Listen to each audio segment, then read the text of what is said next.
Empires don't collapse the way people imagine. There is no single explosion, no final battle, no dramatic moment when everything breaks. Instead, empires rot, quietly, slowly, predictably, and the weapon that does the most damage is not invasion, not rebellion, not disaster. It's debt. Debt doesn't arrive as a villain. It arrives as a solution, a bridge to tomorrow, a promise that growth will pay for today, and every empire believes it is different. Every empire is wrong. Debt begins innocently, a war to defend borders, a road to connect markets, a subsidy to calm unrest. At first, debt accelerates power. It allows empires to act faster than their rivals, to build more, to expand further. Debt feels like intelligence, but debt has a rule that never changes. It compounds. Empires don't notice the danger because early debt behaves. Interest is manageable. Revenue grows. Confidence rises. This is when empires become addicted. Why wait for taxes when you can borrow? Why delay power when tomorrow will pay? Debt shifts the mindset of leadership. The question stops being, what can we afford? And becomes, what can we justify? That is the turning point. Debt does not grow linearly. It grows exponentially. Empires expand believing growth will outrun interest. But growth slows. Administration grows. Bureaucracy expands. Efficiency dies. Interest never slows. Eventually, debt grows faster than the empire itself. At this stage, nothing appears broken. Markets function. Armies march. Coins circulate. The damage is hidden in accounting. Empires don't collapse when debt is large. They collapse when debt becomes structural, when it can only be paid by creating more debt. This is the point of no return.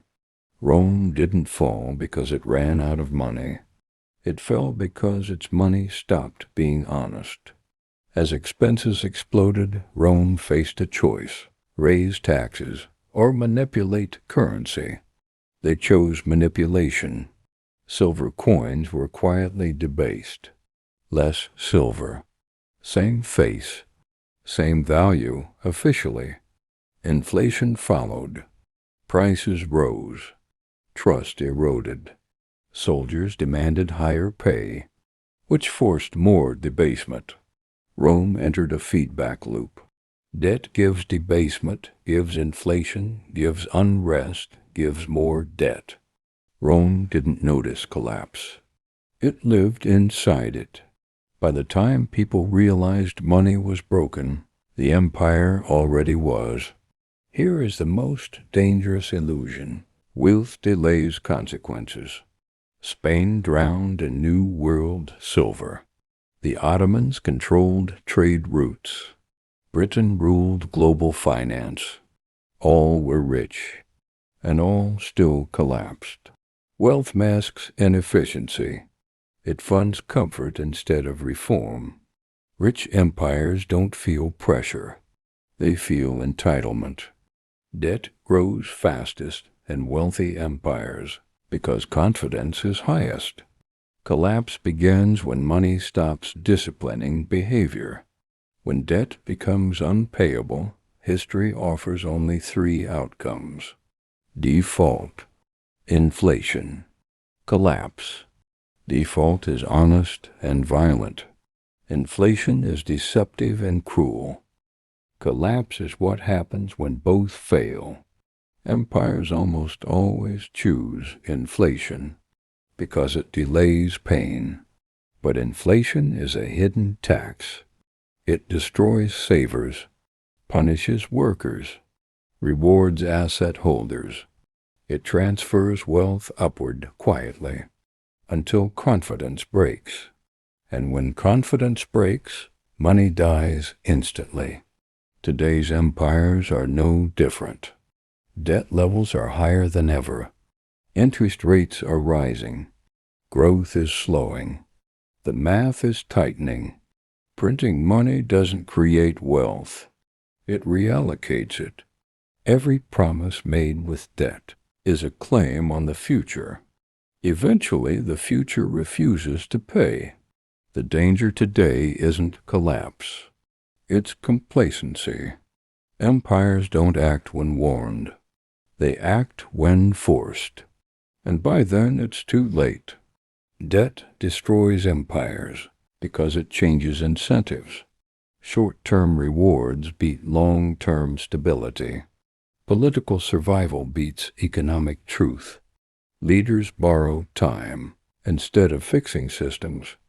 Debt feels painless until it becomes mandatory.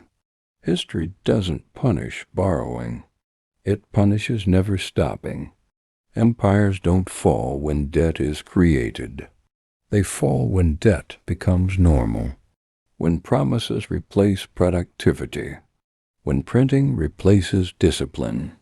When confidence replaces truth. Debt doesn't announce collapse. It whispers. And by the time people listen, the empire is already gone. Every empire believes it can manage debt forever. History has never seen one succeed.